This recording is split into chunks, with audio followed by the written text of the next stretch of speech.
নমস্কার বন্ধুরা, স্টোরিও Bengali audio story চ্যানেলের পক্ষ থেকে আপনাদের সবাইকে 2021 সালের অনেক শুভেচ্ছা ও ভালোবাসা।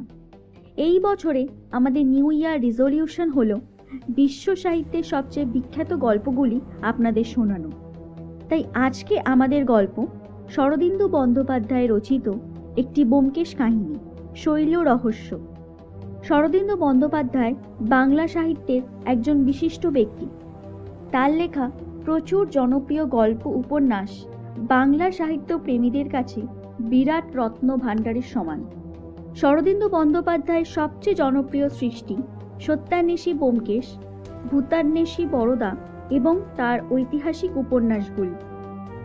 আজকের আমাদের গল্প শৈল রহস্য, অথবা এই গল্পটিকে সত্যান্বেষীর ভূতান্বেষণও বলতে পারেন। এবার শুনে আপনারাই বিচার করুন ঠিক কি বলা যায় একে। গল্প পাঠে ব্যোমকেশ, অজিত এবং অন্যান্য চরিত্রে শানু, হৈমবতী এবং সত্যবতীর চরিত্রে আমি শর্মিষ্ঠা। শুরু হচ্ছে আজকের গল্প শৈল রহস্য। সহ্যাদ্রি হোটেল, মহাবালেশ্বর, পুনা, 3রা জানুয়ারি। ভাই অজিত, বোম্বাই এসে অবধি তোমাদের চিঠি দিতে পারিনি। আমার পক্ষে চিঠি লেখা কীরকম কষ্টকর কাজ তা তো তোমরা জানো।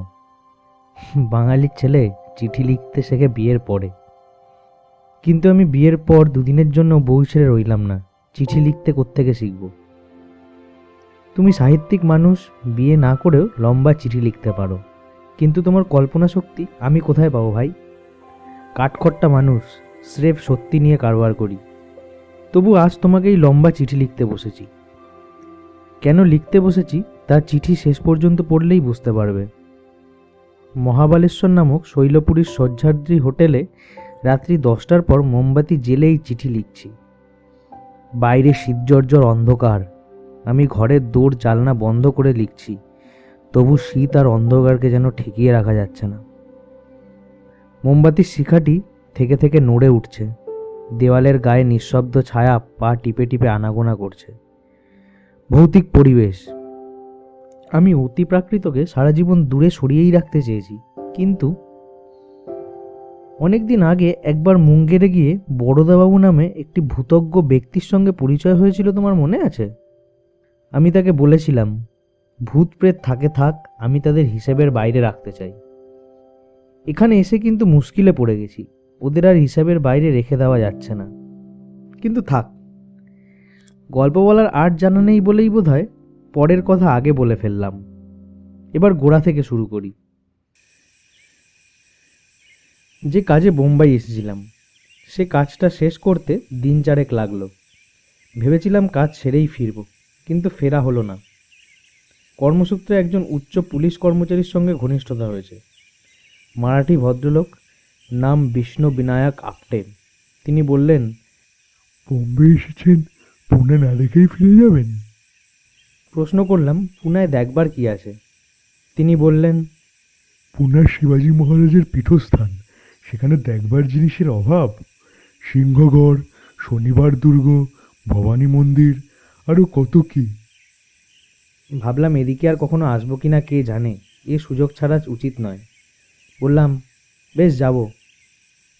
আপটের মোটরে চড়ে বেরোলাম। বোম্বাই থেকে পুনা যাওয়ার পাকা মোটর রাস্তা আছে। সহ্যাদ্রির গিরি সংকটের ভিতর দিয়ে পাক খেয়ে খেয়ে গিয়েছে। এখানকার নৈসর্গিক দৃশ্য বর্ণনা করা আমার কর্ম নয়, বুঝলে। এক পাশে উদ্ভঙ্গ শিখর, অন্য পাশে অতল স্পর্শ খাদের কোলে সবুজ উপত্যকা। আহা হা হা, তুমি যদি দেখতে, একটা চম্পু কাব্য লিখে ফেলতে পারতে। পুনায় আপটের বাড়িতে উঠলাম। সাহেবী কাণ্ড কারখানা, আদর যত্নের সীমা নেই। আমাকে আপটে যে এত খাতির করছেন, তার পিছনে আপটের স্বাভাবিক সহৃদয়তা তো আছেই, বোধহয় বোম্বাই প্রাদেশিক সরকারের ইশারাও আছে। সে যাক। পুনায় বোম্বাইয়ের চেয়ে বেশি ঠান্ডা, কারণ বোম্বাই শহর সমুদ্রের সমতলে, আর পুনা সমুদ্র থেকে প্রায় 2000 ফুট উঁচুতে। পুনার ঠান্ডায় কিন্তু বেশ একটা চনমনে ভাব আছে। শরীর মনকে চাঙ্গা করে তোলে, জড়ভরত করে ফেলে দেয় না। পুনায় 3 দিন থেকে দর্শনীয় যা কিছু আছে সব দেখে ফেললাম। তারপর আপটে বললেন, পুনা এসে মহাবালেশ্বর না দেখেই চলে যাবেন? আমি বললাম, মহাবলেশ্বর? সে কাকে বলে? আপটে হেসে বললেন, হা হা, একটা জায়গার নাম এটা। বোম্বাই প্রদেশের সেরা হিল স্টেশন। আপনাদের যেমন দার্জিলিং, আমাদের তেমনি মহাবলেশ্বর। পুনা থেকে আরও 2000 ফুট উঁচু। গরমের সময় বোম্বের সবাই মহাবালেশ্বর যায়। কিন্তু শীতকালে তো যায় না। এখন ঠান্ডা কেমন? একেবারে হোম ওয়েদার। চলুন চলুন, মজা পাবেন। অতএব মহাবলেশ্বর এসেছি এবং বেশ মজা টের পাচ্ছি। পুনা থেকে মহাবলেশ্বর 72 মাইল, মোটরে আসতে হয়। আমরা পুনা থেকে বেরোলাম দুপুরবেলা খাওয়া দাওয়ার পর। মহাবালেশ্বরে পৌঁছলাম আন্দাজ 4টের সময়। পৌঁছে দেখি শহর শূন্য। 2-4 জন স্থায়ী বাসিন্দা ছাড়া সবাই পালিয়েছে। সত্যি হোম ওয়েদার। দিনের বেলায় হিহি কম্প, তাতে হিহি কম্প। ভাগ্যিস আপটে আমার জন্য একটা মোটা ওভারকোট এনেছিলেন, নইলে শীত ভাঙত না। শহরের বর্ণনা দেব না, মনে করো দার্জিলিংয়ের ছোট ভাই। আপটে আমাকে নিয়ে সহ্যাদ্রি হোটেলে উঠলেন। হোটেলে একটিও অতিথি নেই, কেবল হোটেলের মালিক 2-3 জন চাকর নিয়ে বাস করছেন। হোটেলের মালিক যাতে পার্সি, নাম সোরাব হোমজি। আপটের পুরানো বন্ধু, বয়স্ক লোক, মোটাসোটা, টকটকে রং। বিষয়বুদ্ধি নিশ্চয়ই আছে, নইলে হোটেল চালানো যায় না, কিন্তু ভারী অমায়িক প্রকৃতি। আপটে আমার সঙ্গে পরিচয় করিয়ে দিলেন। তিনি তীক্ষ্ণ দৃষ্টিতে আমার দিকে একবার তাকিয়ে খুব সমাদর করে নিজের বসবার ঘরে নিয়ে গেলেন।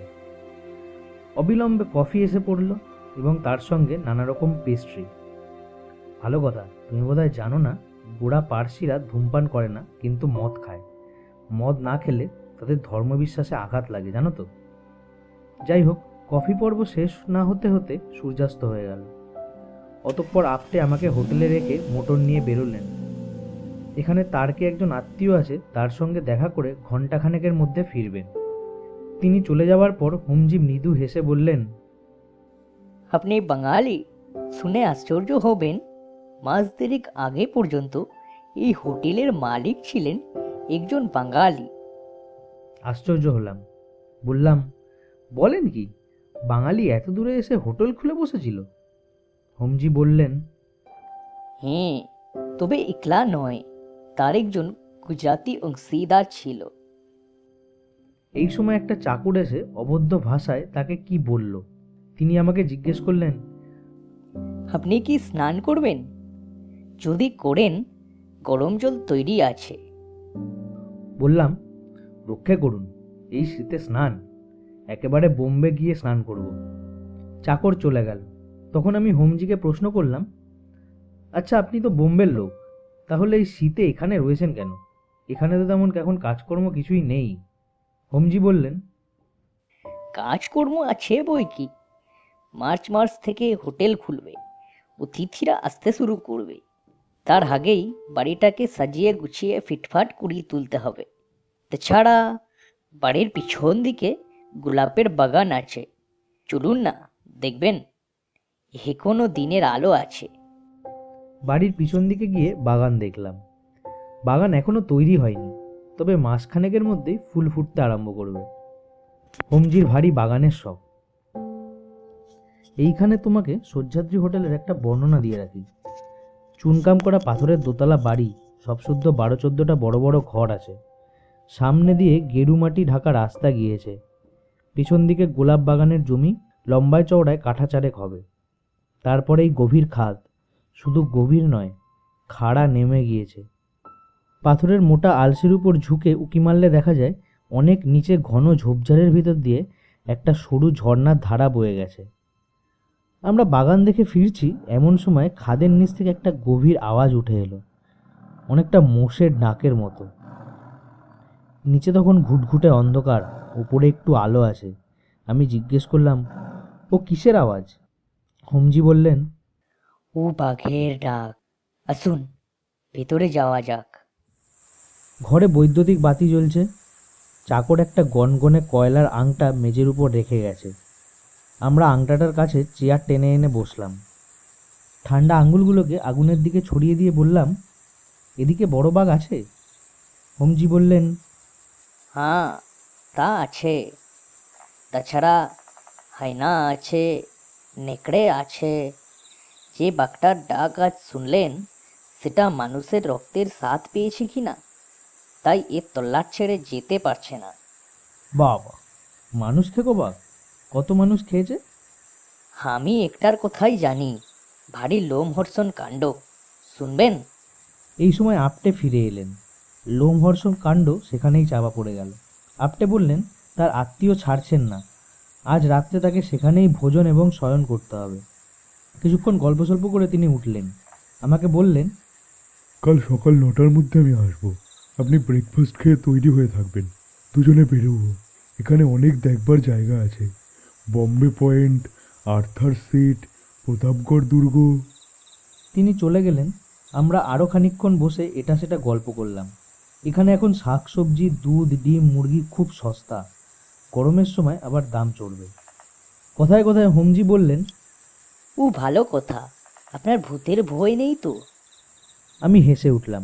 তিনি বললেন, বলছি এই কারণে কারুর কারুর তো থাকে, একলা ঘরে ঘুমাতে পারে না। তাহলে আপনার শোবার ব্যবস্থা যদি দোতলায় করি, আপনার অসুবিধা হবে না তো? বললাম, বিন্দুমাত্র না। আপনি কোথায় শোন? তিনি বললেন, আমি নিচেই শুই, আমার বসবার ঘরের পাশে শোবার ঘর। আপনাকে উপরে দিচ্ছি, তার কারণ এখন সব ঘরের বিছানাপত্র তুলে গুদামে রাখা হয়েছে। অতিথি তো নেই কেউ, কেবল দোতলার একটা ঘর সাজানো আছে। তাতে হোটেলের ভূতপূর্ব মালিক সস্ত্রীক থাকতেন। ঘরটা যেমন ছিল এখনো তেমনই আছে। বললাম, বেশ তো, সেই ঘরেই শোবো। হোমজি চাকরকে ডেকে হুকুম দিলেন। চাকর চলে গেল। তারপর 8টা বাজলে আমরা খেতে বসলাম। এরই মধ্যে যেন মনে হলো কত রাত হয়ে গেছে, চারিদিকে নিশুতি। বাড়িতে যদি ডাকাত পড়ে, মা বলতেও নেই, বাপ বলতেও নেই। গল্প শোনার এই উপযুক্ত সময়। বললাম, আপনার লোমহর্ষণ কাণ্ড কই বললেন না? হোমজি বললেন, হ্যাঁ হ্যাঁ, সে ভারী রোমাঞ্চকর এক ব্যাপার, এই বাড়িতেই ঘটেছিল, আগেকার দুই মালিকের মধ্যে। বলি, শুনুন। হোমজি বলতে আরম্ভ করলেন। খাওয়া এবং গল্প একসঙ্গে চলতে লাগলো। হোমজি বেশ রসিয়ে রসিয়ে গল্প বলতে পারেন, তাড়াহুড়ো নেই। তার মাতৃভাষা অবশ্য গুজরাটি, কিন্তু ইংরেজিতেই বরাবর কথাবার্তা চলছিল। গল্পটাও ইংরেজিতেই বললেন। আমি তোমার জন্য বাংলায় সংক্ষিপ্ত অনুবাদ করে দিলাম। বছর 6 আগে মানেক ভাই মেহতা নামে একজন গুজরাটি আর বিজয় বিশ্বাস নামে একজন বাঙালি মহাবালেশ্বরে এই সহ্যাদ্রি হোটেল খুলেছিল। দুজনে সমান অংশীদার, মেহতার টাকা আর বিজয় বিশ্বাসের মেহনত। এই নিয়ে হোটেলের আরম্ভ হয়। মানেক মেহতার অনেক কাজ কারবার, সে মহাবলেশ্বরে থাকতো না, তবে মাঝে মাঝে আসতো। বিজয় বিশ্বাসই হোটেলের সর্বেসর্বা ছিলেন, কিন্তু আসলে হোটেলের দেখাশোনা করতেন বিজয় বিশ্বাসের স্ত্রী হৈমবতী। বিজয় বিশ্বাস কেবল ঘরে বসে সিগারেট টানতেন আর হিসেব নিকেশ করতেন। মানেক মেহতা লোকটা ছিল প্রচণ্ড পাজি। অবশ্য তখন তার সম্বন্ধে কেউই কিছু জানতো না, তাকে ভালো করে কখনো কেউ দেখেনি। পরে সব জানা গেল। তার 3টে বউ ছিল, একটা গোয়ায় থাকতো, একটা বোম্বেতে আর একটা আমেদাবাদে। এই 3 জায়গায় বেশিরভাগ সময় সে থাকতো। যত রকম বেআইনি দুষ্কার্যই ছিল তার প্রধান পেশা। বোম্বাই প্রদেশে মদ্যপান নিষিদ্ধ। লোকটা বুটলেগিং করত, বিদেশ থেকে লুকিয়ে সোনা আমদানি করত। অনেকবারই তার মাল বাজেয়াপ্ত হয়েছে, কিন্তু লোকটাকে কেউ কখনো ধরতে পারেনি। বিজয় বিশ্বাসের সঙ্গে মানেক মেহতার জোটপাট হলো কি করে বলা যায় না। বিজয় বিশ্বাস লোকটি ওরকম ছিলেন না। যতদূর জানা যায়, বিজয় বিশ্বাস আগে থেকেই হোটেল চালানোর কাজ জানতেন। হয়তো পুনায় কিংবা বোম্বাইয়ে কিংবা আমেদাবাদে ছোটোখাটো হোটেল চালাতেন। তারপর তিনি মানেক মেহতার নজরে পড়ে যান। মানেক মেহতা যে ধরনের ব্যবসা করে, তাতে কখনো তার হাতে অঢেল পয়সা, কখনো ভাড়ে মা ভবানী। সে বোধহয় মতলব করেছিল হোটেল কিনে কিছু টাকা আলাদা করে রাখবে, যাতে সংকটকালে হাতে একটা রেস্ত থাকে। বিজয় বিশ্বাস তার প্রকৃত চরিত্র জানতেন না, সরল মনেই তার অংশীদার হয়েছিলেন। বিজয় বিশ্বাস আর তার স্ত্রীর ম্যানেজমেন্টে সহ্যাদ্রি হোটেল অল্পকালের মধ্যেই বেশ ঝাঁকিয়ে উঠল। মহাবালেশ্বরে হোটেলের মরশুম হচ্ছে 2.5 মাস, টেনে টুনে 3 মাস, কিন্তু এই কয় মাসের মধ্যেই হোটেলের আয় হয় 40 থেকে 50 হাজার টাকা। খরচ খরচা বাদ দিয়ে 20-25 হাজার টাকা লাভ থাকে। মানেক মেহতা মরশুমের শেষে এসে কখনো নিজের টাকার ভাগ নিয়ে যেত, কখনো বা ব্যাংকেই টাকা জমা থাকতো। সোরাব হোমজি প্রতি বছরই গরমের সময় মহাবালেশ্বরে আসতেন এবং সহ্যাদ্রি হোটেলে উঠতেন। হোটেলটি তার খুবই পছন্দ। মনে মনে ইচ্ছা ছিল এইরকম একটি হোটেল পেলে তিনি নিজেই চালাবেন। তিনি পয়সাওয়ালা লোক, জীবিকার জন্য কাজ করবার দরকার নেই, কিন্তু ব্যবসা করার প্রবৃত্তি পার্সিদের মজ্জাগত। গত বছর মে মাসে হোমজি যথারীতি এসেছেন। পুরানো খদ্দের হিসেবে হোটেলে তার খুব খাতির। স্বয়ং হৈমবতী তার সুখ স্বাচ্ছন্দ্যের তত্ত্বাবধান করতেন। হোমজিও হৈমবতীর নিখুঁত গৃহস্থালির জন্য তাকে খুব সম্মান করতেন। একদিন হৈমবতী বিমর্ষভাবে হোমজিকে বললেন, শেঠজি, আসছে বছর আপনি যখন আসবেন তখন আমাদের আর দেখতে পাবেন না। হোমজি আশ্চর্য হয়ে বললেন, সে কি, দেখতেই কেন পাবো না? হৈমবতী বললেন, হোটেল বিক্রি করার কথা হচ্ছে। যিনি আমাদের পার্টনার তিনি হোটেল আর রাখবেন না, আমরাও চলে যাব। আমার স্বামীর এত ঠান্ডা সহ্য হচ্ছে না, আমরা দেশে ফিরে যাব। সেদিন সন্ধ্যাবেলা হোমজি অফিস ঘরে গিয়ে বিজয় বিশ্বাসের সঙ্গে দেখা করলেন। বললেন, আরে শুনলাম আপনারা নাকি হোটেল বিক্রি করছেন। বিজয় বিশ্বাসের বয়স আন্দাজ ৪৫, স্ত্রীর চেয়ে অনেকটাই বড়, একটু কাহিল গোছের চেহারা, আপাদমস্তক গরম জামাকাপড় পরে গলায় গলাবন্ধ জড়িয়ে বসে সিগারেট টানছিলেন। হোমজিকে খাতির করে বসালেন। বললেন, হ্যাঁ শেঠজি, আপনি কিনবেন? হোমজি বললেন, ভালো দৌড় পেলে নিশ্চয়ই কিনতে পারি। আপনার পার্টনার কোথায়? বিশ্বাস বললেন, আমার পার্টনার এখন বিদেশে আছেন, তাই আমাকে মোক্তারনামা দিয়েছেন, এই দেখুন। তারপর দর কষাকষি আরম্ভ হলো। বিজয় বিশ্বাস হাঁকলেন ১.৫ লাখ। হোমজি বললেন ৫০,০০০। শেষ পর্যন্ত ৮৪,০০০-এ রফা হলো। কিন্তু স্থাবর সম্পত্তি কেনা তো ২-৪ দিনের কাজ নয়। দলিল দস্তাবেজ তদারক করা, উকিল অ্যাটর্নির সঙ্গে পরামর্শ করা, রেজিস্ট্রি অফিসে গিয়ে খোঁজখবর নেওয়া, এইসব করতে করতে কয়েক মাস কেটে গেল। নভেম্বর মাসের মাঝামাঝি হোমজি আর বিজয় বিশ্বাস পুনায় গেলেন। রেজিস্ট্রারের সামনে হোমজি নগদ টাকা দিয়ে রেজিস্ট্রি করালেন। কথা হলো ১ ডিসেম্বর তিনি হোটেলের দখল নেবেন। তারপর হোমজি বোম্বাই গেলেন, বিজয় বিশ্বাস মহাবালেশ্বরে ফিরে এলেন। হোটেলে তখন অতিথি নেই, একটা চাকরানি ছাড়া চাকর বাকরও বিদেয় হয়েছে। তাই এরপর যেসব ঘটনা ঘটেছিল তা কেবল হৈমবতীর জবানবন্দি থেকেই জানা যায়। মানেক মেহতা নিশ্চয়ই নিজে আড়ালে থাকবার মতলব করেই বিজয় বিশ্বাসকে মোক্তারনামা দিয়েছিল। যেদিন কাবালা রেজিস্ট্রি হলো তার পরদিন রাত্রি ৯টার সময় সে সহ্যাদ্রি হোটেলে এসে হাজির। পরে পুলিশের তদন্তে জানা গিয়েছিল মানেক মেহতা মহাবালেশ্বরের বাইরে ২ মাইল দূরে মোটর রেখে পায়ে হেঁটে মহাবালেশ্বরে ঢুকেছিল। সে যখন পৌঁছালো তখন বিজয় বিশ্বাস আর হৈমবতী রাত্রির খাওয়া দাওয়া সেরে অফিস ঘরে বসে নিজেদের ভবিষ্যৎ সম্বন্ধে জল্পনা কল্পনা করছিলেন। চাকরানিটা শুতে গিয়েছিল, তখন বেশ শীত পড়ে গেছে। মানেক মেহতার গায়ে মোটা ওভারকোট, মাথায় পশমের মাংকি টুপি। তার ব্যবহার বরাবরই খুব মিষ্টি। সে এসে বলল, হৈমাবান, আমি আজ রাত্রে এখানে থাকবো আর খাবো। সামান্য কিছু খাবার হলেই চলবে। হৈমবতী খাবারের ব্যবস্থা করতে রান্নাঘরে চলে গেলেন। চাকরানিকে আর জাগালেন না। মানেক মেহতা আর বিজয় বিশ্বাস কাজকর্মের কথা শুরু করলেন। অফিস ঘরে একটা মজবুত লোহার সিন্দুক ছিল। হোটেল বিক্রির টাকা এবং ব্যাংকে জমা টাকা এইসব সিন্দুকেই রাখা হয়েছিল। বিজয় বিশ্বাস জানতেন ১-২ দিনের মধ্যেই মানেক মেহতা টাকা নিতে আসবে। হৈমবতী রান্নাঘরে গিয়ে স্টোভ জেলে ভাজাভুজি তৈরি করতে লাগলেন, কিন্তু তার কান পড়ে রইল অফিস ঘরের দিকে। রান্নাঘর অফিস ঘর থেকে বেশি দূরে নয়। তার উপর নিস্তব্ধ রাত্রি। কিছুক্ষণ পরে তিনি শুনতে পেলেন ওরা দুজন অফিস ঘর থেকে বেরিয়ে কথা বলতে বলতে হোটেলের পিছন দিকের জমিতে চলে গেলেন। হৈমবতীর একটু আশ্চর্য লাগলো, কারণ তার স্বামী শীতকাতুরে মানুষ। এত শীতে খোলা হাওয়ায় যাওয়া তার স্বভাব বিরুদ্ধ। কিন্তু হৈমবতীর মনে কোনো আশঙ্কাই ছিল না, তাই তিনি রান্নাঘর থেকে বেরোলেন না। যেমন রান্না করছিলেন তেমনই রান্না করতে লাগলেন। তারপর হোটেলের পিছন দিক থেকে একটা চাপা চিৎকারের শব্দ শুনে তিনি একেবারে কাঠ হয়ে গেলেন।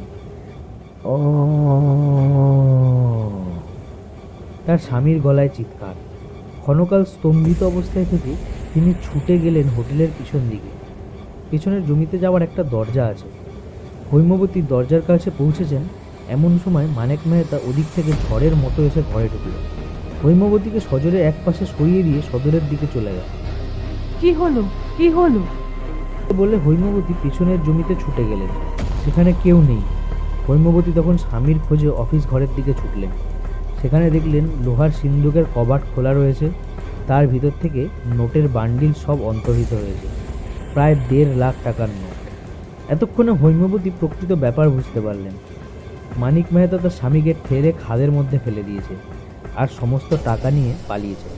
তিনি চিৎকার করে অজ্ঞান হয়ে পড়লেন। ভাই অজিত, আজ এইখানেই থামতে হলো। ঘরের মধ্যে অশরীরের উৎপাত আরম্ভ হয়েছে, বুঝলে? কাল বাকি চিঠি শেষ করব। 4 জানুয়ারি।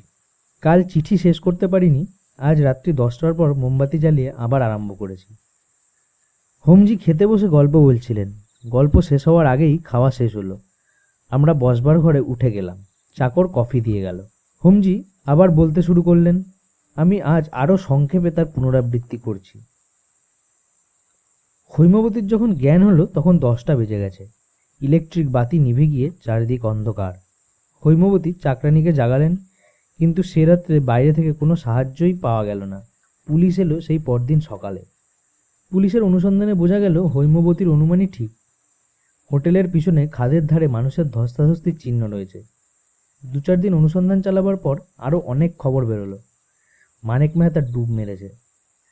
সে পাকিস্তান থেকে 3 লক্ষ টাকার সোনা আমদানি করেছিল। কাস্টমসের কাছে ধরা পড়ে যায়।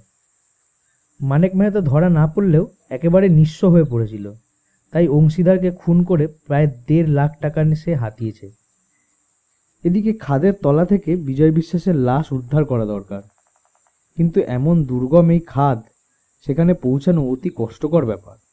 উপরন্তু সম্প্রতি একজোড়া বাঘ এসে খাদের মধ্যে আড্ডা গেড়েছে। গভীর রাত্রে তার হুঙ্কার শোনা যায়। যা হোক, কয়েকজন পাহাড়িকে নিয়ে 3 দিন পরে পুলিশ খাদে নেমে দেখল বিজয় বিশ্বাসের দেহের বিশেষ কিছুই অবশিষ্ট নেই। কয়েকটা হাড়গোড় আর রক্তমাখা কাপড় জামা, গলাবন্ধ ইত্যাদি নিয়ে তারা ফিরে এলো। পুলিশের মনে আর কোনো সংশয় রইল না। মানিক মেহতার নামে গ্রেপ্তারি পরোয়ানা এবং হুলিয়া জারি করল। ক্রমে 1 ডিসেম্বর এসে পড়ল। নিঃস্ব বিধবার অবস্থা বুঝতেই পারছ। হোমজি দয়ালু লোক, হৈমবতীকে কিছু টাকা দিলেন। হৈমবতী চোখের জল মুছতে মুছতে মহাবালেশ্বর থেকে চিরবিদায় নিলেন। তারপর মাসখানেক কেটে গেছে। পুলিশ এখনো মানিক মেহতার সন্ধান পায়নি। বাঘ আর বাঘিনী কিন্তু এখনো খাদের তলায় ঘুরে বেড়াচ্ছে। মানুষের রক্তের স্বাদ তারা পেয়েছে, এই স্থান ছেড়ে যেতে পারছে না। হোমজির গল্প শুনে মনটা একটু খারাপ হলো। বাঙালির সন্তান সুদূর বিদেশে এসে কিছু অর্থ সঞ্চয় করেছিলেন, তা কপালে সইল না। হৈমবতীর অবস্থা আরও শোচনীয়। মানিক মেহতাকে পুলিশ ধরতে পারবে কিনা কে জানে। ভারতবর্ষের বিশাল জনসমুদ্র থেকে একটি পুঁটি মাছকে ধরা সহজ নয় হে। এইসব ভাবছি, এমন সময় ইলেকট্রিক বাতি নিভে গেল। বললাম, এ কি? হোমজি বললেন, হ্যাঁ, 10টা বেজেছে। এখানে রাত্রি 10টার সময় ইলেকট্রিক বন্ধ হয়ে যায়, আবার শেষ রাত্রে কিছুক্ষণের জন্য জ্বলে। চলুন, আপনাকে আপনার শোবার ঘরে পৌঁছে দিয়ে আসি। হোমজির একটা লম্বা গদার মতো ইলেকট্রিক টর্চ আছে। সেটা হাতে নিয়ে তিনি আমাকে পথ দেখিয়ে নিয়ে চললেন। দোতলার এক সারি ঘর, সামনে টানা বারান্দা। সব ঘরের দরজায় তালা ঝুলছে, কেবল কোণের ঘরের দরজা খোলা। চাকর ঘরে মোমবাতি জেলে রেখে গেছে। ভালো কথা, এদেশে মোমবাতিকে মেমবাতি বলে। ভারী কবিত্বপূর্ণ নাম না? বেশ বড় ঘর, সামনে বারান্দা, পাশে ব্যালকনি। ঘরের দুপাশে 2টো খাট রয়েছে। একটাতে বিছানা পাতা, অন্যটা উলঙ্গ পড়ে আছে। ঘরের মাঝখানে একটা বড় টেবিল আর 2টো চেয়ার। দেয়ালের গায়ে ঠেকানো ওয়ার্ডরোব। টেবিলের উপর একটা অ্যালার্ম টাইম পিস, 1 বান্ডিল মোমবাতি, দেশলাই, একটা থার্মোফ্লাস্কে গরম কফি। রাত্রে যদি তেষ্টা পায় তখন খাবো। হোমজি অতিথি সংস্কারের কোনো ত্রুটিই রাখেননি।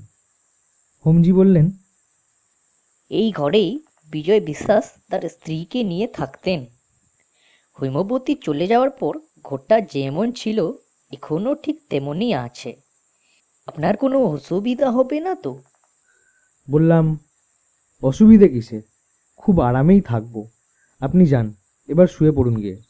এখানে বোধহয় সকাল সকালই ঘুমিয়ে পড়ার রেওয়াজ। হোমজি হেসে বললেন, এই শীতকালে তাই বটে, কিন্তু সকাল 8-9টার আগে কেউ বিছানা ছাড়ে না। আপনি যদি আগে উঠতে চান, ঘড়িতে অ্যালার্ম দিয়ে রাখবেন। এই টর্চটা রাখুন, রাত্রে যদি দরকার ঠরকার হয়। ধন্যবাদ। হোমজি নেমে গেলেন। আমি দরজা বন্ধ করে দিলাম।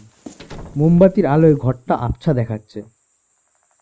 আমি টর্চটা জ্বালিয়ে ঘরময় একবার ঘুরে বেড়ালাম। আমার সুটকেস চাকর ওয়ার্ড্রোবের পাশে রেখে গেছে। ওয়ার্ড্রোব খুলে দেখলাম সেটা খালি।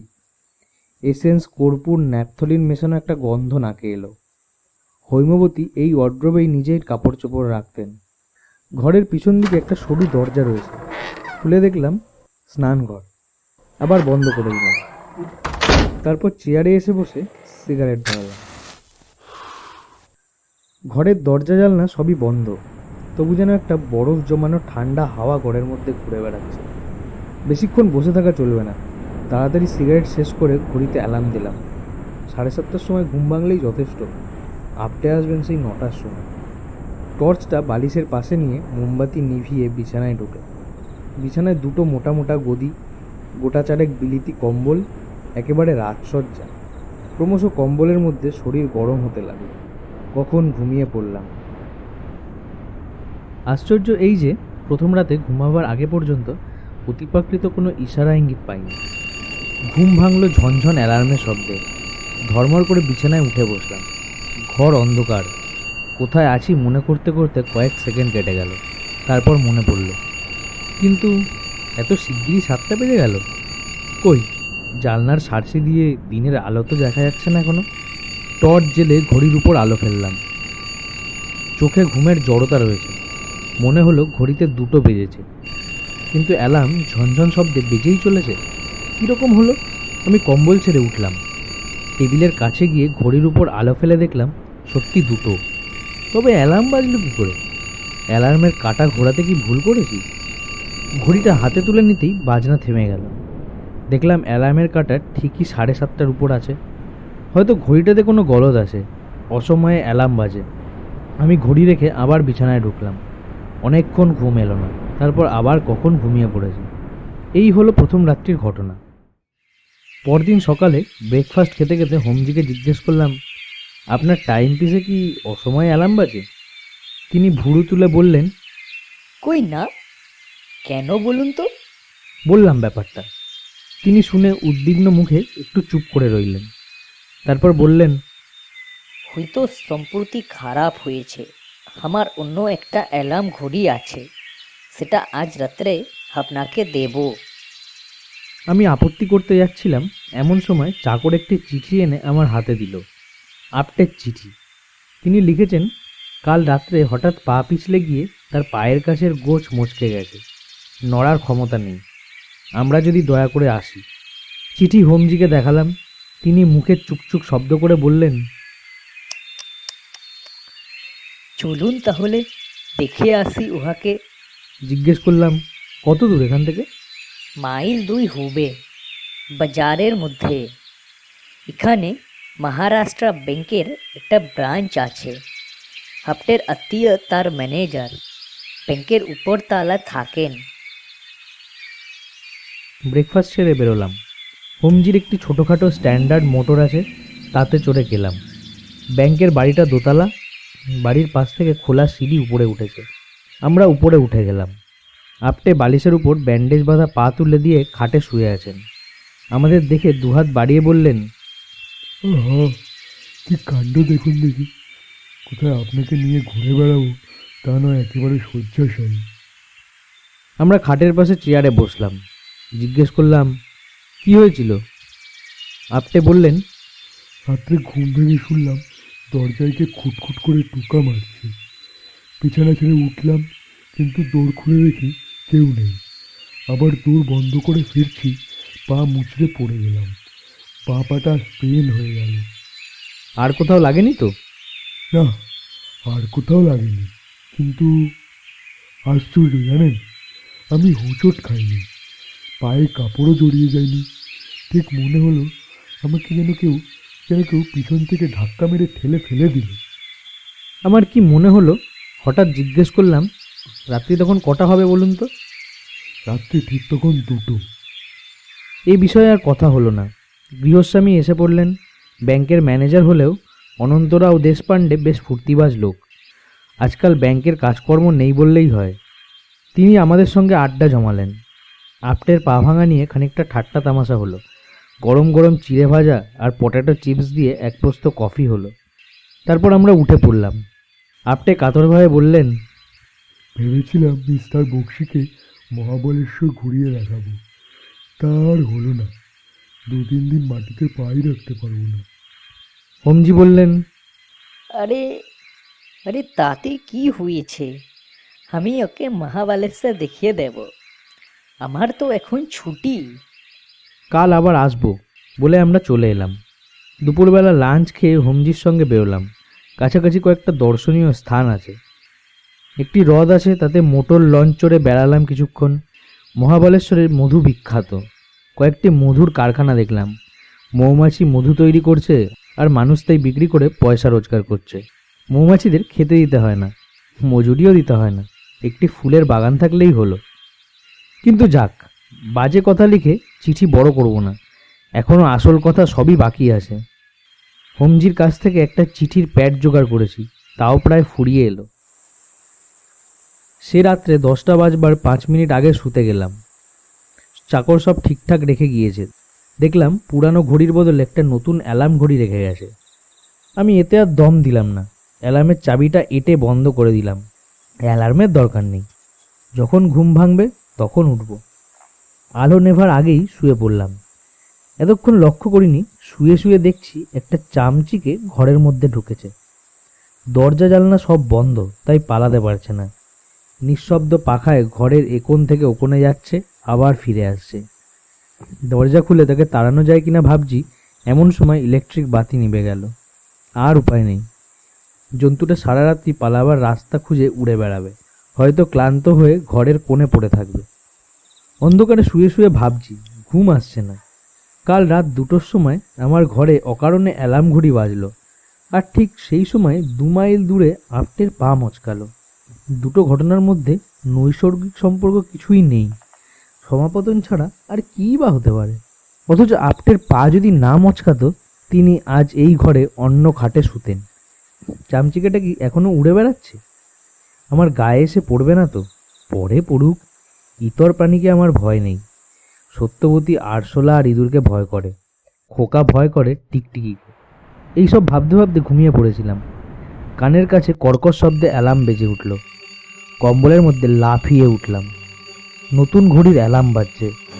এর আওয়াজ আরও উগ্র, কিন্তু অ্যালার্ম বাজার তো কথা নয়। আমি দম দিইনি, চাবি বন্ধ করে দিয়েছি। তবে টর্চ জেলে বিছানা থেকে উঠলাম। ঘড়িতে 2টো বেজেছে। অ্যালার্মের চাবি যেমন ছিল তেমনি বন্ধ, তবু অ্যালার্ম বেজেই চলেছে। ঘড়ি হাতে তুলে নিতেই বাজনা থেমে গেল। যেমন ঘড়ি তেমনি ঘড়ি, অত্যন্ত সহজ এবং স্বাভাবিক। অজিত, তুমি জানো আমি রহস্য ভালোবাসি না।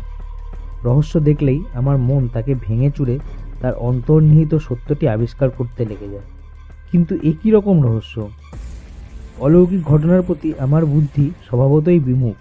যা প্রমাণ করা যায় না তা বিশ্বাস করতে আমার বিবেকে বাধে। কিন্তু এ কি? চক্ষু কর্ণ দিয়ে যাকে প্রত্যক্ষ করছি, তার সঙ্গে ঐচ্ছিক কিছুরই কোনো সংস্রব নেই। অমূলক কারণহীন ঘটনা চোখের সামনে ঘটে যাচ্ছে। এর মূল পর্যন্ত অনুসন্ধান করে দেখতে হবে। মোমবাতি জ্বালালাম। তোমাকে আগেই লিখেছি, ঘরে 2টো চেয়ার আছে, তার মধ্যে একটা সাধারণ খাড়া চেয়ার, অন্যটা দোলনা চেয়ার। আমি গায়ে একটা কম্বল জড়িয়ে দোলনা চেয়ারে বসলাম। সিগারেট ধরিয়ে মৃদু মৃদু দোল খেতে লাগলাম। দোরের দিকে মুখ করে বসেছি। ডান পাশে টেবিল, বাঁ পাশে দেওয়ালে লাগানো ওয়ার্ড্রোব, পিছনে আমার খাট। আমি সিগারেট টানতে টানতে দুলছি আর ভাবছি। চামচিকাটা কোথায় ছিল জানি না। বাতি জ্বলতে দেখে আবার উঠতে আরম্ভ করেছে। আমার মাথা ঘিরে চক্কর দিচ্ছে। পাখার শব্দ নেই, কেবল এক টুকরো জমাট অন্ধকার শূন্যে ঘুরপাক খাচ্ছে। সিগারেট শেষ করে চোখ বুজে আছি, ভাবছি কি হতে পারে। 2টো ঘড়িতেই বেতালা অ্যালার্ম বাজে।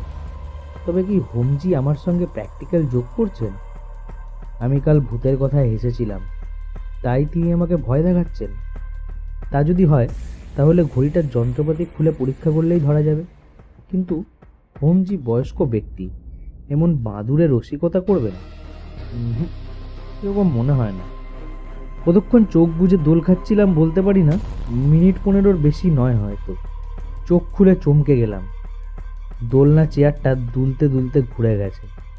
আমি দরজার দিকে মুখ করে বসেছিলাম, এখন ওয়ার্ড্রোবের দিকে মুখ করে বসে আছি। শুধু তাই নয়, ওয়ার্ড্রোবের খুব কাছে এসে পড়েছি। চেয়ার ঘুরে যাওয়ার একটা স্বাভাবিক ব্যাখ্যা থাকতে পারে, কিন্তু রাত 2টোর সময় একলা ঘরে এরকম ব্যাপার ঘটলে স্নায়ুমণ্ডলে ধাক্কা লাগে। আমারও লেগেছিল। তার উপর ঘড়িটা আবার পিছন দিক থেকে ঝনঝন শব্দে বেজে উঠল।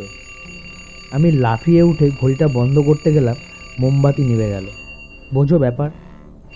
আমার স্নায়ু যদি দুর্বল হতো তাহলে কি করতাম বলা যায় না, কিন্তু আমি দেহটাকে শক্ত করে স্নায়ুর উৎকণ্ঠা দমন করলাম। আমার গায়ের কম্বলের বাতাস লেগে হয়তো মোমবাতি নিভেছে। আমি আবার মোমবাতি জ্বালালাম। ঘড়িটা হাতে নিতেই তার বাজনা থেমে গেল, কিন্তু ঘড়িকে আর বিশ্বাস নেই। আমি সেটাকে হাতে নিয়ে ওয়ার্ড্রোবের কাছে গেলাম। ওয়ার্ড্রোবে আমার কাপড় চোপড় রেখেছি, তার মধ্যে ঘড়ি চাপা দিয়ে রাখবো, তারপর ঘড়ি যত বাজে বাজুক। ওয়ার্ড্রোবের কপাট খুলতেই সেন্ট কর্পূরের ন্যাপথলিন মেশা গন্ধটা নাকে এলো। আমি ঘড়িটাকে আমার জামা কাপড়ের তলায় গুঁজে দিয়ে কপাট বন্ধ করে দিলাম। 2:30 বেজেছে, এখনো অর্ধেক রাত বাকি। আমি আবার কম্বল মুড়ি দিয়ে শুয়ে পড়লাম। মস্তিষ্ক গরম হয়েছে, তন্দ্রা আসছে, আবার ছুটে যাচ্ছে। ঘড়িটা ওয়ার্ড্রোবের মধ্যে বাজছে কিনা শুনতে পাচ্ছি না। তারপর ক্রমে বোধহয় ঘুম এসে গিয়েছিল। হঠাৎ বিকট চিৎকার করে জেগে উঠলাম। কম্বলের মধ্যে আমার পেটের কাছে কিছু একটা কিলবিল করছে, টিকটিকি কিংবা ব্যাং কিংবা চামচিকে। এক টানে কম্বলটা সরিয়ে বিছানা থেকে লাফিয়ে নামলাম, টর্চ জ্বাললাম, মোমবাতি জ্বাললাম। বিছানায় কোনো জন্তু জানোয়ার নেই। চামচিকেটাও কোথায় অদৃশ্য হয়েছে। হাত ঘড়িতে দেখলাম রাত্রি 3:30। বাকি রাত্রিটা টেবিলের সামনে খাড়া চেয়ারে বসে কাটিয়ে দিলাম। আর ঘুমাবার চেষ্টা বৃথা। চিঠি ভীষণ লম্বা হয়ে যাচ্ছে। ভৌতিক অভিজ্ঞতার বিবরণ দেওয়া আমার উদ্দেশ্য নয়, এবার চটপট শেষ করব। ভোর 5টার সময় ইলেকট্রিক আলো জ্বলে উঠল।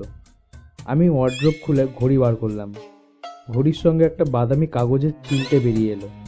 তাতে বাংলা হরফে একটা ঠিকানা লেখা আছে, কলকাতার দক্ষিণ সীমানার একটা ঠিকানা। ঠিকানাটা নকল করে পাঠালাম, তোমার দরকার হবে।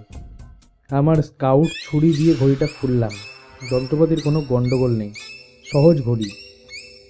আমি সত্যান্বেষী ভাই, সত্যকে স্বীকার করতে আমি বাধ্য, তা সে লৌকিক সত্যই হোক আর অলৌকিক সত্যই হোক। কায়াহীনকে সম্বোধন করে বললাম, তুমি কি চাও? উত্তর এলো না, কেবল টেবিলটা নড়ে উঠল।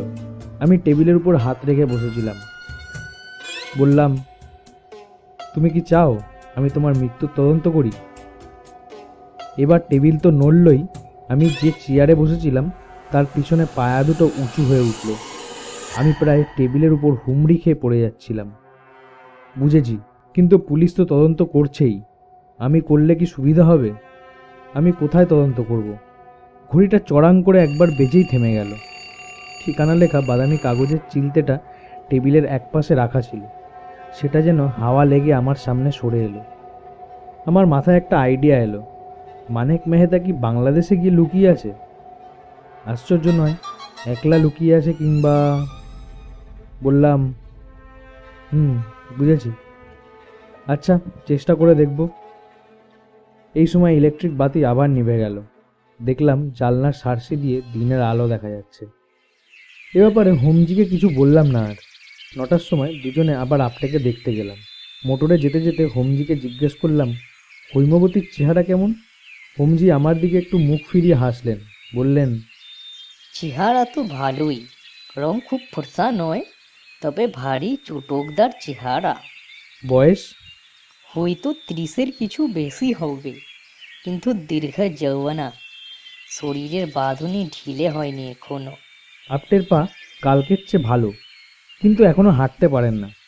গৃহস্বামী অনন্তরাও দেশপাণ্ডের সঙ্গেও দেখা হলো। তাকে কয়েকটা প্রশ্ন করলাম। আপনি বিজয় বিশ্বাসকে চিনতেন? চিনতাম বই কি, সহ্যাদ্রি হোটেলের সব টাকাই আমার ব্যাংকে ছিল। কত টাকা? সিজনের শেষে প্রায় 45,000 টাকা দাঁড়িয়েছিল। বিজয় বিশ্বাসের নিজের আলাদা কোনো অ্যাকাউন্ট ছিল? ছিল আন্দাজ 2,000 টাকা, কিন্তু মৃত্যুর কয়েকদিন আগে তিনি প্রায় সব টাকা বার করে নিয়েছিলেন। শখানেক টাকা এখনো পড়ে আছে। তার স্ত্রী যাবার আগে সে টাকা বার করে নেননি? স্ত্রী যতক্ষণ কোর্ট থেকে ওয়ারিশ সাব্যস্ত না হচ্ছেন ততক্ষণ তো তার টাকা দিতে পারি না।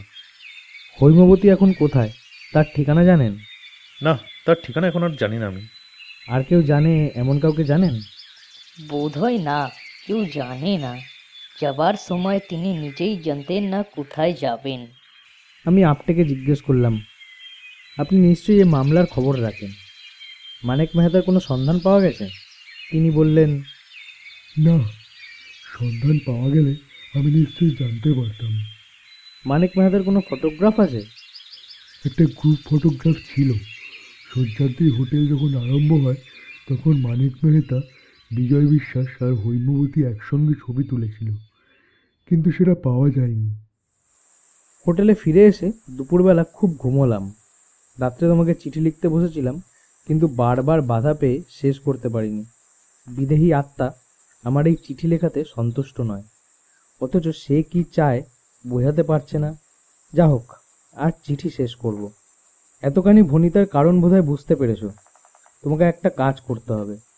কলকাতার দক্ষিণ প্রান্তের যে ঠিকানা দিলাম তুমি সেখানে যাবে। যদি সেখানে হৈমবতী বিশ্বাসের দেখা না পাও তাহলে কিছু করার দরকার নেই, কিন্তু যদি পাও তাহলে তাকে কয়েকটা প্রশ্ন করবে। মানিক মেহতার সঙ্গে তাদের যে গ্রুপ ফটো তোলা হয়েছিল সেটা কোথায়? মানিক মেহতার সঙ্গে হৈমবতীর বেশি ঘনিষ্ঠতা ছিল কিনা জানবার চেষ্টা করবে। কবে কোথায় বিশ্বাসদের সঙ্গে মেহতার পরিচয় হয়েছিল? হৈমবতীর আর্থিক অবস্থা এখন কেমন? বাড়িতে কে কে আছে সব খবর নেবে। যে প্রশ্নই তোমার মনে আসুক জিজ্ঞেস করবে। তারপর সব কথা আমাকে পুঙ্খানুপুঙ্খভাবে লিখে জানাবে। কোনো কথা তুচ্ছ বলে বাদ দেবে না। যদি সন্দেহজনক কিছু পড়ে টেলিগ্রাম করে আমাকে জানাবে। তোমার চিঠির অপেক্ষায় থাকবো। এখানে এই দারুণ শীতে বেশি দিন থাকার আর ইচ্ছে নেই, কিন্তু এ ব্যাপারে নিষ্পত্তি না হওয়া পর্যন্ত যেতেও পারছি না। আশা করি খোকা ও সত্যবতী ভালো আছে এবং তুমি ইনফ্লুয়েঞ্জা ঝেড়ে ফেলে আবার চাঙ্গা হয়ে উঠেছ। ভালোবাসা নিও। ইতি, তোমার ব্যোমকেশ। কলিকাতা, 8ই জানুয়ারি। ভাই ব্যোমকেশ, তোমার চিঠি আজ সকালে পেয়েছি এবং রাত্রে বসে জবাব লিখছি। হায় নাস্তিক, তুমি শেষে ভূতের খপ্পরে পড়ে গেলে। সত্যবতী জানতে চাইছে, ভূত বটে তো, পেতনি নয়। ওদিকের পেতনিরা কিন্তু ভারী জাহাবাজ হয়। যাক, বাজে কথা লিখে পুঁথি বাড়াবো না। তোমার নির্দেশ অনুযায়ী আজ বেলা 3টে নাগাদ বাসা থেকে বেরোচ্ছি, অমনি বিকাশ দত্ত এলো। আমি কোথায় যাচ্ছি শুনে সে বলল, আরে বলেন কি, সর্বনাশ, সে যে ধ্যার গোবিন্দপুর, পথ চিনে যেতে পারবেন? বললাম তুমি চলো না। বিকাশ রাজি হলো। তাকে সব বললাম না, মোটামুটি একটা আন্দাজ দিলাম। দুজনে চললাম। সত্যি ধ্যার গোবিন্দপুর। ট্রামে বাসে কলকাতার দক্ষিণ সীমানা ছাড়িয়ে যেখানে গিয়ে পৌঁছালাম সেখানে কেবল একটি লম্বা রাস্তা চলে গিয়েছে। রাস্তায় 200-300 গজ অন্তর এক একটা বাড়ি। শেষ পর্যন্ত বেলা আন্দাজ 4:30-র সময় নির্দিষ্ট ঠিকানায় উপস্থিত হলাম। রাস্তা থেকে খানিক পিছিয়ে ছোট একতলা বাড়ি, চারিদিকে খোলা মাঠ। বিকাশকে বললাম, তুমি রাস্তার ধারে গাছতলায় বসে বিড়ি খাও, আমি এখনই ফিরতে পারি, আবার ঘন্টাখানেক দেরিও হতে পারে। বাড়ির সদর দরজা বন্ধ। আমি গিয়ে কড়া নাড়লাম। একটা চাকর এসে দরজা খুলে দাঁড়ালো। বলল, আইকে কাকে সান? বললাম, শ্রীমতী হৈমবতী বিশ্বাসের সঙ্গে দেখা করতে চাই। আপনার নাম? অজিত বন্দ্যোপাধ্যায়। কি দরকার? সেটা শ্রীমতী বিশ্বাসকেই বলবো। তুমি তাকে বলো মহাবেলেশ্বর থেকে চিঠি পেয়ে এসেছি। আইকে একটু দাঁড়ান। 10 মিনিট দাঁড়িয়ে আসি, সারা শব্দ নেই। তারপর দরজা খুলল। চাকরটা বলল, আসুন, ভেতরে আসুন। বাড়িতে ঢুকেই ঘর। আসবাবপত্র বেশি কিছু নেই, 2টো চেয়ার, একটা টেবিল। চাকর বলল, আজকে এখানে বসুন। কিন্নি ঠাকুরুন স্নান করছেন, এখনই আসবেন। একটা চেয়ারে বসলাম। বসে আছি তো আছি, চাকরটা এদিক ওদিক ঘুরঘুর করছে, বোধহয় আমাকে ঠিক বিশ্বাস করতে পারছে না। আজকাল কলকাতার যে ব্যাপার স্যাপার দাঁড়িয়েছে, অচেনা লোককে বাড়িতে ঢুকতে দিতেই ভয় হয়। চোর, ডাকাত, গুন্ডা যা কিছু হতে পারে। বসে বসে ভাবলাম, গিন্নি ঠাকুরনের যতক্ষণ স্নান না হচ্ছে ততক্ষণ চাকরটাকে নিয়ে একটু নাড়াচাড়া করি। বললাম, তুমি কতদিন এখানে কাজ করছো? চাকরটা অন্দরের দূরের সামনে দাঁড়িয়ে বলল, আইকে এই তো 1 মাসও হয়নি এখনো। দেখলাম লোকটির কথা একটু পূর্ববঙ্গের টান আছে। তোমার দেশ কোথায়? আইকে ফরিদপুর জেলায়।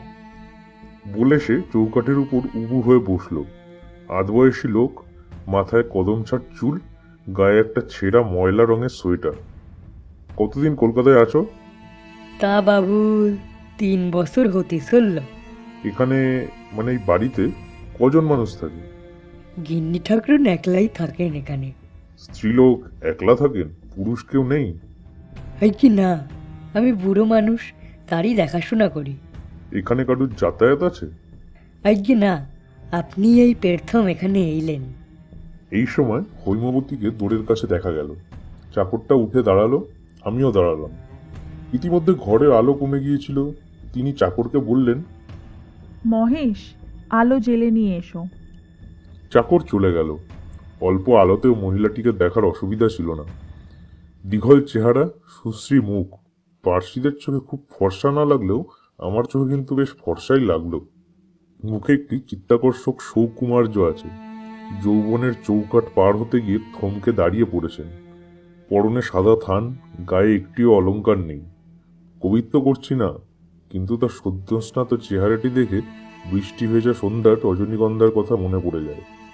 আমি হাত জোর করে নমস্কার করলাম। তিনি প্রতি নমস্কার করে বললেন, আপনি মহাবালেশ্বর থেকে আসছেন? আমি বললাম, না, আমার বন্ধু ব্যোমকেশ বক্সী মহাবালেশ্বরে আছেন। তার চিঠি পেয়ে আপনার সঙ্গে দেখা করতে এসেছি। তবে কি মানিক মেহতা ধরা পড়েছে? তার কণ্ঠস্বরে আগ্রহ ফুটে উঠল। বললাম, না, এখনো ধরা পড়েনি। হৈমবতী আস্তে আস্তে চেয়ারে বসলেন। নিরাশ স্বরে বললেন, বসুন, আমার কাছে এসেছেন কেন? আমি বসলাম। বললাম, আমার বন্ধু ব্যোমকেশ বক্সী। তিনি বললেন, ব্যোমকেশ বক্সী কি পুলিশের লোক? না, ব্যোমকেশ বক্সীর নাম শোনেননি? এই বলে তোমার পরিচয় দিলাম। তার মুখ নিরুৎসক হয়ে রইল। দেখা যাচ্ছে তুমি নিজেকে যতটা বিখ্যাত মনে করো ততটা বিখ্যাত তুমি কিন্তু নও। সব শুনে হৈমবতী বললেন, আমি জানতুম না, সারা জীবন বিদেশে কেটেছে। এই সময় মহেশ চাকর একটা লণ্ঠন এনে টেবিলের উপর রেখে চলে গেল। বলা বাহুল্য, বাড়িতে বৈদ্যুতিক সংযোগ নেই। লণ্ঠনের আলোয় হৈমবতীর মুখ আরও স্পষ্টভাবে দেখলাম। ব্যথিত, আশাহত মুখ, ক্লান্তি ভরে থমথম করছে। একগাছি ভিজে চুল কপালে গালে জুড়ে রয়েছে। আমার মন লজ্জিত হয়ে উঠল। এই শোক নিষিক্তা মহিলাকে বেশি কষ্ট দেওয়া উচিত নয়। তাড়াতাড়ি প্রশ্নগুলো শেষ করে চলে যাওয়াই কর্তব্য। বললাম, আমায় মাফ করবেন, মানিক মেহতাকে ধরার উদ্দেশ্যেই ব্যোমকেশ আপনাকে কয়েকটা প্রশ্ন করে পাঠিয়েছে। মানিক মেহতার সঙ্গে আপনাদের প্রথম পরিচয় হয় কবে? হৈমবতী বললেন, 6 বছর আগে। আমাদের তখন আমেদাবাদে ছোট্ট একটি হোটেল ছিল। কি কুক্ষণেই যে তার সঙ্গে দেখা হয়েছিল। মানিক মেহতার সঙ্গে আপনার বেশ ঘনিষ্ঠ পরিচয় হয়েছিল? আমার সঙ্গে তার সর্বসাকুল্যে 5-6 বারের বেশি দেখা হয়নি। বছরের মধ্যে 1 বার কি 2 বার আসতো। চুপি চুপি আসতো, নিজের ভাগে টাকা নিয়ে চুপি চুপি চলে যেত। তার এই চুপি চুপি যাওয়া আসা দেখে তার চরিত্র সম্বন্ধে আপনাদের কোনো সন্দেহ হয়নি কি একেবারেই? না, আমরা ভাবতাম তার স্বভাবই ওই রকম, নিজেকে জাহির করতে চায় না। তার কোনো ফটোগ্রাফ আছে আপনার কাছে? একটা গ্রুপ ফটো ছিল, শয্যাত্রী হোটেলে অফিসে টাঙানো থাকতো। সে রাত্রে আমি মূর্ছা ভেঙে দেখলুম দেয়ালে ছবিটা নেই। সে রাত্রে হোটেলের লোহার সিন্ধুকে কত টাকা ছিল? ঠিক জানি না, আন্দাজ 1.5 লাখ। অতঃপর আর কি প্রশ্ন করব ভেবে পেলাম না। আমি উঠি উঠি করছি। হৈমবতী আমাকে প্রশ্ন করলেন, আমি এখানে আছি আপনার বন্ধু জানলেন কি করে? আমি তো কাউকে জানাইনি। উত্তর দিতে গিয়ে থেমে গেলাম। মহিলাটির বর্তমান মানসিক অবস্থায় ভূতপ্রেতের অবতারণা না করাই ভালো। বললাম, তা জানি না, ব্যোমকেশ কিছু লেখেনি। আপনি উপস্থিত এখানেই আছেন তো এখন? হৈমবতী বললেন, বোধ হয় আছি। আমার স্বামীর এক বন্ধু তার এই বাড়িতে দয়া করে থাকতে দিয়েছেন। আসুন, নমস্কার। বাইরে এসে দেখলাম অন্ধকার হয়ে গেছে। রাস্তার ধারে গাছের তলায় বিড়ির মুখে আগুন জ্বলছে। তাই দেখে বিকাশের কাছে গেলাম। তারপর দুজনে ফিরে চললাম। ভাগ্যক্রমে খানিক দূর যাওয়ার পর একটা ট্যাক্সি পাওয়া গেল। ট্যাক্সিতে যেতে যেতে বিকাশ বলল, কে কাজ হলো? এই কথা আমিও ভাবছিলাম। হৈমবতীর দেখা পেয়েছি বটে, তাকে প্রশ্নও করেছি, কিন্তু কাজ হলো কি? মানিক মেহতা এখন কোথায় তার কিছুমাত্র ইঙ্গিতই পাওয়া গেল না। বললাম, হলো কতকটা। বিকাশ খানিক চুপ করে থেকে বলল, আপনি যখন ব্যোমকেশবাবুকে চিঠি লিখবেন তখন তাকে জানাবেন যে শোবার ঘরে 2টো খাট আছে। অবাক হয়ে বললাম, সে কি, তুমি জানলে কি করে? বিকাশ বলল, আপনি যখন মহিলাটির সঙ্গে কথা বলছিলেন না, আমি তখন বাড়ির সব জানলা দিয়ে উঁকি মারা দেখেছি। তাই নাকি? আর কি দেখলে? যা কিছু দেখলাম সব শোবার ঘরেই দেখলাম, অন্য ঘরে কিছু নেই। কি দেখলে? একটা মাঝারি গোছের লোহার সিন্দুক আছে। আমি যখন কাচের ভেতর দিয়ে উঁকি মারলাম তখন চাকরটা সিন্দুকের হাতল ধরে ঘোরাবার চেষ্টা করছিল। চাকরটা? ঠিক দেখেছো তুমি? আগে হ্যাঁ স্যার, সে যখন সদর দরজা খুলেছিল আমি তখন তাকে দেখেছিলাম। সে ছাড়া বাড়িতে আর অন্য কোনো পুরুষ নেই। তারপর লেকের কাছাকাছি এসে ট্যাক্সি ছেড়ে দিলাম। বিকাশ নিজের রাস্তা ধরল, আমি বাসায় ফিরে এলাম। রাত্রে বসে বসে চিঠি লিখছি, কাল সকালেই ডাকে পৌঁছে দেব। তুমি কেমন আছো? সত্যবতী আর খোকা ভালোই আছে। আমি আবার চাঙ্গা হয়ে উঠেছি। ইতি, তোমার অজিত। আমি অজিত বন্দ্যোপাধ্যায়। এই কাহিনীর শেষাংশ লিখছি। ব্যোমকেশের নামে সহ্যাদ্রি হোটেলের ঠিকানায় চিঠি লিখে ডাকে দিয়েছিলাম 9 তারিখ সকালে। 12 তারিখ বিকেলবেলা অনুমান 3টের সময় ব্যোমকেশ এসে উপস্থিত হলো। সবিস্ময়ে বললাম, এ কি, তুমি আমার চিঠি পেয়েছিলে? তোমার চিঠি পেয়েই এলাম, প্লেনে এসেছি। তুমি চটপট তৈরি হয়ে নাও, এক্ষুনি বেরোতে হবে আমাদের। এই বলিয়া ব্যোমকেশ ভিতর দিকে চলিয়া গেল। আধ ঘন্টার মধ্যে বাড়ি হইতে বাহির হইলাম। রাস্তার বাড়ির সামনে পুলিশের ভ্যান দাঁড়াইয়া আছে, তাহাতে একজন ইন্সপেক্টর ও কয়েকজন কনস্টেবল। আমরাও ভ্যানে উঠিয়া বসিলাম। কয়েকদিন আগে যে সময় হৈমবতীর নির্জন গৃহের সম্মুখে উপস্থিত হইয়াছিলাম, প্রায় সেই সময়ে আবার গিয়া পৌঁছিলাম। আজ কিন্তু ভৃত্য মহেশ দরজা খুলিয়া দিতে আসিল না, দরজা খোলাই ছিল। আমরা সদল বলে ভিতরে প্রবেশ করিলাম। বাড়িতে কেহ নাই, হৈমবতীও নাই, মহেশও নাই। কেবল আসবাবগুলি পড়িয়া আছে। বাইরের ঘরে চেয়ার টেবিল, শয়নকক্ষে 2টি খাট ও লোহার সিন্দুক, রান্নাঘরে হাঁড়ি কলসি। লোহার সিন্দুকের কপাট খোলা, তাহার অভ্যন্তর শূন্য। ব্যোমকেশ করুণ হাসিয়া ইন্সপেক্টরের পানে চাহিল। বুঝলেন না, চিড়িয়া উড়েছে। সে রাত্রে নৈশভোজন সম্পন্ন করিয়া ব্যোমকেশ ও আমি তক্তাপোষের উপর গায়ে আলোয়ান জড়াইয়া বসিয়াছিলাম। সত্যবতী খোকাকে ঘুম পাড়াইয়া আসিয়া ব্যোমকেশের গা ঘেঁষিয়া বসিল। একটা শীতের হাওয়া উঠিয়াছে। হাওয়ার জোর ক্রমেই বাড়িতেছে। আমাদের ঘরের দরজা জানলা সব বন্ধ, তবু কোন অদৃশ্য ছিদ্রপথে সূচের মতো বাতাস প্রবেশ করিয়া গায়ে বিঁধিতেছে।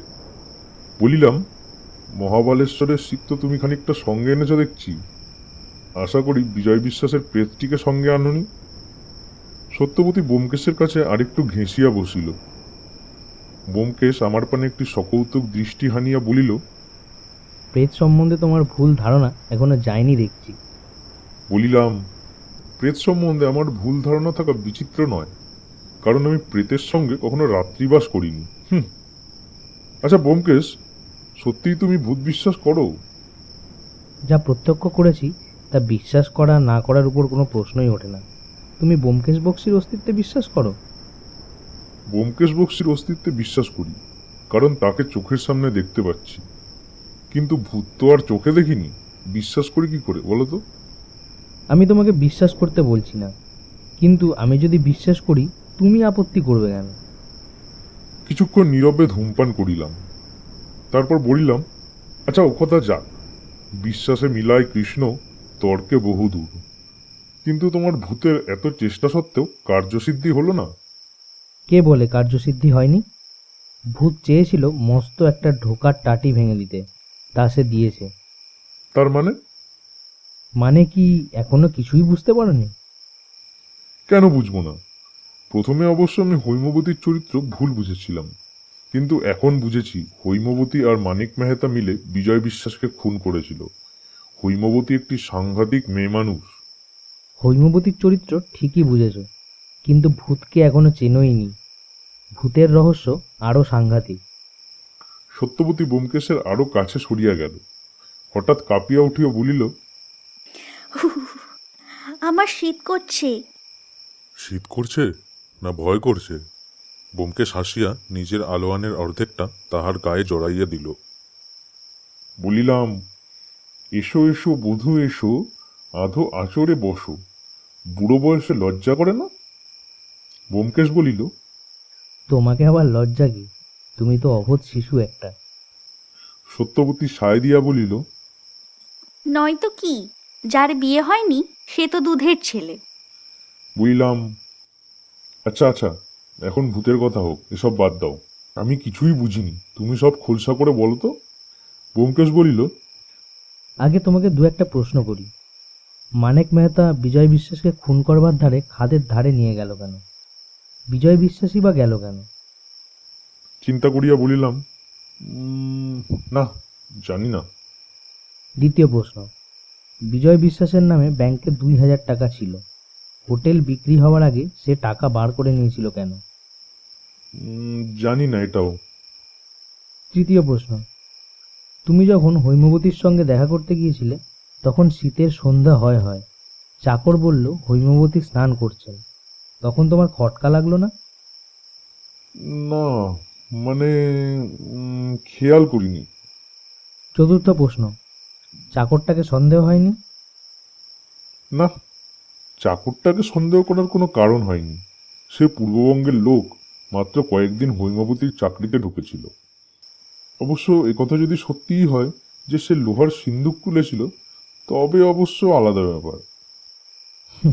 অজিত, তোমার সরলতা সত্যিই মর্মস্পর্শী। চাকরটা সিন্দুক খোলার উদ্যোগ করেছিল বটে, কিন্তু চুরি করবার জন্য নয়। মহাবলেশ্বরে দুজন লোক খুন করবার ষড়যন্ত্র করেছিল। তাদের মধ্যে একজন হচ্ছে হৈমবতী, অন্য লোকটি কে? মানিক মেহতা ছাড়া আর কে হতে পারে? ওইখানেই ধাপ্পা, প্রচণ্ড ধাপ্পা। হৈমবতী ষড়যন্ত্র করেছিল তার স্বামীর সঙ্গে, মানিক মেহতার সঙ্গে নয়। হৈমবতীরা যে দোষী থাক, সে পতিব্রতা নারী, তাতে সন্দেহ নেই। হতবুদ্ধি হইয়া বললাম, যা, কি বলছো তুমি? ব্যোমকেশ বলিল, যা বলছি মন দিয়ে শোনো। হোমজি যখন আমাকে গল্পটা বললেন তখন আমার মনে বিশেষ দাগ কাটেনি, তবু একটা খটকা লেগেছিল। মানিক মেহতা বিজয় বিশ্বাসকে খুন করার জন্য খাদের ধারে নিয়ে গেল কেন? বিজয় শীতকাতুরে লোক, সেই বা গেল কেন? তারপর ভূতের উৎপাত শুরু হলো। দায়ে পড়ে অনুসন্ধান শুরু করলাম। খটকা ক্রমে সন্দেহে পরিণত হতে লাগলো। তারপর ওয়ার্ড্রোবের মধ্যে পেলাম এক টুকরো বাদামি কাগজে লেখা একটি ঠিকানা, বাংলা অক্ষরে লেখা কলকাতার উপকণ্ঠের একটি ঠিকানা। আমার মনের অন্ধকার একটু একটু করে দূর হতে লাগলো। তোমাকে লম্বা চিঠি লিখলাম, তারপর তোমার উত্তর যখন পেলাম তখন আর কোনো সংশয় রইল না। আপ্টে সাহেবকে সব কথা বললাম। তিনি তখনও ঠ্যাং নিয়ে পড়ে আছে, কিন্তু তখনই কলকাতার পুলিশকে টেলিগ্রাম করলেন এবং আমার প্লেনে আসার ব্যবস্থা করে দিলেন। হৈমবতী আর বিজয় বিশ্বাসকে ধরা গেল না বটে, কিন্তু প্রেতের উদ্দেশ্য সিদ্ধ হয়েছে। আসল অপরাধী কে তা জানা গেছে। বলা বাহুল্য, যে প্রেতটা নাছরবান্দা হয়ে আমাকে ধরেছিল সে মানিক মেহতা। সত্যবতী বলিল, সত্যি কি হয়েছিল বলো না গো। ব্যোমকেশ বলিল, সত্যি কি হয়েছিল তা জানে কেবল হৈমবতী আর বিজয় বিশ্বাস। আমি মোটামুটি একটা আন্দাজ করেছি, তাই তোমাদের বলছি। সিগারেট ধরাইয়া ব্যোমকেশ গল্প বলিতে আরম্ভ করিল। মানিক মেহতা ছিল নামকাটা বদমাস আর বিজয় বিশ্বাস ছিল ভিজে বেড়াল। একদা কি করিয়া মিলন হলো দোহে তা কে জানে। দুজনে মিলে হোটেল খুলল, মেহতার টাকা, বিশ্বাসদের মেহনত। স্ত্রী পুরুষ হোটেল চালাচ্ছে, হোটেল বেশ জাঁকিয়ে উঠল। প্রতি বছর 30-40 হাজার টাকা লাভ হয়। মেহতা মাঝে মাঝে এসে নিজের টাকার ভাগ নিয়ে যায়। বিজয় বিশ্বাস নিজের ভাগের টাকা মহাবলেশ্বরের ব্যাংকে বেশি রাখে না, বোধহয় স্ত্রীর নামে অন্য কোথাও রাখে। হয়তো কলকাতারই কোনো ব্যাংকে হৈমবতীর নামে 50-60 হাজার টাকা জমা আছে। ওরা দুজনে ছাড়া কেউ তার সন্ধান জানে না। এইভাবে বেশ চলছিল। গত বছর মানিক মেহতা বিপদে পড়ে গেল। তার বেআইনি সোনার চালান ধরা পড়ে গেল। তাকে পুলিশ জড়াতে পারল না বটে, কিন্তু অত সোনা মারা যাওয়ায় সে একেবারে সর্বশান্ত হয়েছিল। তখন তার একমাত্র মূলধন হোটেল। মানিক মেহতা ঠিক করলো সে হোটেল বিক্রি করবে। তার নগদ টাকা চাই। এখন প্রশ্ন হচ্ছে, হোটেল বিক্রির টাকা কে পাবে?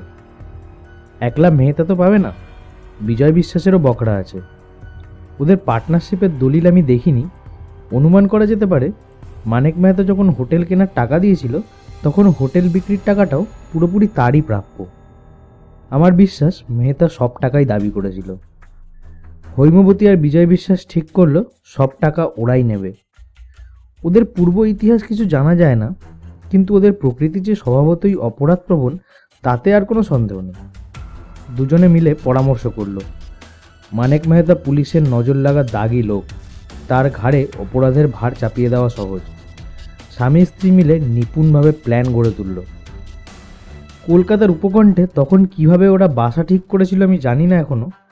হয়তো কলকাতার কোনো পরিচিত লোকের মারফত বাসা ঠিক করা হয়েছিল। হৈমবতী বাসার ঠিকানা কাগজে লিখে ওয়ার্ড্রোবের মধ্যে গুজে রেখেছিল, পাছে ভুলে না যায়। পরে অবশ্য ঠিকানা ওদের মুখস্থ হয়ে গিয়েছিল, তাই হৈমবতী যাওয়ার সময় বাদামি কাগজের টুকরোটা ওয়ার্ড্রোবেই ফেলে রেখে যায়। কাঠের ওয়ার্ড্রোবের মধ্যে বাদামি কাগজের টুকরোটা বোধহয় শেষে চোখে পড়েনি। ওই একটি মারাত্মক ভুল হৈমবতী করেছিল। যা হোক, নির্দিষ্ট রাতে মানিক মেহতা চুপি চুপি এসে হাজির। হোটেলে একটিও অতিথি নেই। চাকরানিটাকে হৈমবতী নিশ্চয়ই ঘুমের ওষুধ খাইয়েছিল। হোটেলে ছিল কেবল হৈমবতী আর বিজয় বিশ্বাস। মানিক মেহতাকে ওরা হোটেলের অফিস ঘরেই খুন করেছিল। এমনভাবে খুন করেছিল যাতে রক্তপাত না হয়। তারপর ছদ্মবেশ ধারণের পালা। বিজয় বিশ্বাস মানিক মেহতার গা থেকে জামা কাপড় খুলে নিজে পরল। নিজের জামা কাপড় গলাবন্ধ মানিক মেহতাকে পরিয়ে দিল। তারপর দুজনে লাশ নিয়ে গিয়ে খাদের মধ্যে ফেলে দিল। কিছুদিন থেকে এক ব্যগ্র দম্পতি খাদে বাসা নিয়েছিল, সুতরাং লাশের যে কিছুই অবশিষ্ট থাকবে না তা বিশ্বাস দম্পতি ভালোভাবেই জানত। ব্যগ্র দম্পতির কথা বিবেচনা করেই তারা প্ল্যান করেছিল। আসল কাজ শেষ হলে বিজয় বিশ্বাস সমস্ত টাকা কড়ি নিয়ে বেরিয়ে পড়ল। নিশুতি শীতের রাত্রি, কেউ তাকে দেখল না। মানিক মেহতা শহরের বাইরে রাস্তার ধারে মোটর রেখে এসেছিল। সেই মোটরে চড়ে বিজয় বিশ্বাস উধাও হয়ে গেল। হৈমবতী ঘাঁটি আগলে রইল, বুকের পাটা আছে বলতেই হবে। তারপর যা যা ঘটেছিল সবই প্রকাশ্য ব্যাপার। একমাত্র সাক্ষী হৈমবতী। সে যা বলল পুলিশ তাই বিশ্বাস করল। বিশ্বাস না করার কোনো কারণ অবশ্য ছিল না। মানিক মেহতার চরিত্র পুলিশ জানত। কয়েকদিন পরে সহ্যাদ্রি হোটেল ওমজির হাতে তুলে দিয়ে শোক সন্তপ্তা বিধবা হৈমবতী মহাবলেশ্বর থেকে চলে এলো। ইতিমধ্যে বিজয় বিশ্বাস কলকাতার বাসায় এসে আড্ডা গেড়েছিল। হৈমবতীও এসে জুটল এবার। কিন্তু তারা ভারী হুঁশিয়ার লোক, একেবারে নিশ্চিন্ত হয়নি, তাই সাবধানে ছিল।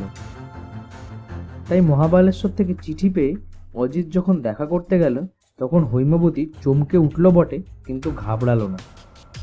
হৈমবতীর তখন বোধহয় বিধবার সাজ ছিল না। সে বিধবা সাজতে গেল। চাকর অজিতকে বাইরের ঘরে বসালো। অজিত যদি এত সরল না হতো তাহলে ওর আগেই খটকা লাগতো। শীতের সন্ধ্যাবেলা মেয়েরা গা ধুতে পারে, চুল ভিজিয়ে স্নান করে না। যা হোক, হৈমবতী যখন এলো তখন তার সদ্য স্নাত চেহারা দেখে অজিত মুগ্ধ হয়ে গেল। সে হৈমবতীকে আমার নাম বলল। হৈমবতীর ব্যাপার বুঝতে তিলার্ধ দেরি হলো না। অজিত আমার নামটাকে যতটা অখ্যাত মনে করে ততখানি অখ্যাত নয় আমার নাম। অজিতের কল্যাণেই নামটা সকলের জানা হয়ে গেছে। কিন্তু যাক সে কথা। বিকাশ ওদিকে জানলা দিয়ে শোবার ঘরে দুটো খাট আর লোহার সিন্দুক দেখে নিয়েছিল। অজিতের চিঠিতে ওটাই ছিল সবচেয়ে জরুরি কথা। চিঠি পড়ে আর কিছুই জানতে বাকি রইল না। কিন্তু ওদের আর ধরা গেল না। সে রাত্রে অজিত পিছন ফিরবার সঙ্গে সঙ্গেই বোধহয় হৈমবতীর লোহার সিন্দুক থেকে টাকা কড়ি নিয়ে অদৃশ্য হয়েছিল। এখন তারা কোথায় কোন ছদ্মবেশে ঘুরে বেড়াচ্ছে কে বলতে পারে। হয়তো তারা কোনোদিনই ধরা পড়বে না, হয়তো ধরা পড়বে, না পড়ার সম্ভাবনাই বেশি। 35 কোটি নরনারীর বাসভূমি এই ভারতবর্ষ। কিছুক্ষণ তিনজনে চুপ করিয়া বসিয়া রহিলাম। বাইরে যে হাওয়া উঠিয়াছিল তাহা থামিয়া গিয়াছে। ঘড়িতে 10টা বাজিল। আমি বলিলাম, সব সমস্যার তো সমাধান হলো, কিন্তু একটা কথা বুঝলাম না কিছুতেই। বিজয় বিশ্বাস ও বাড়িতে থাকতো না কেন? কোথায় থাকতো? চাকরটা ওদের সম্বন্ধে কি কিছুই সন্দেহ করেনি? হে ভগবান, তাও বোঝনি? চাকরটাই তো বিজয় বিশ্বাস।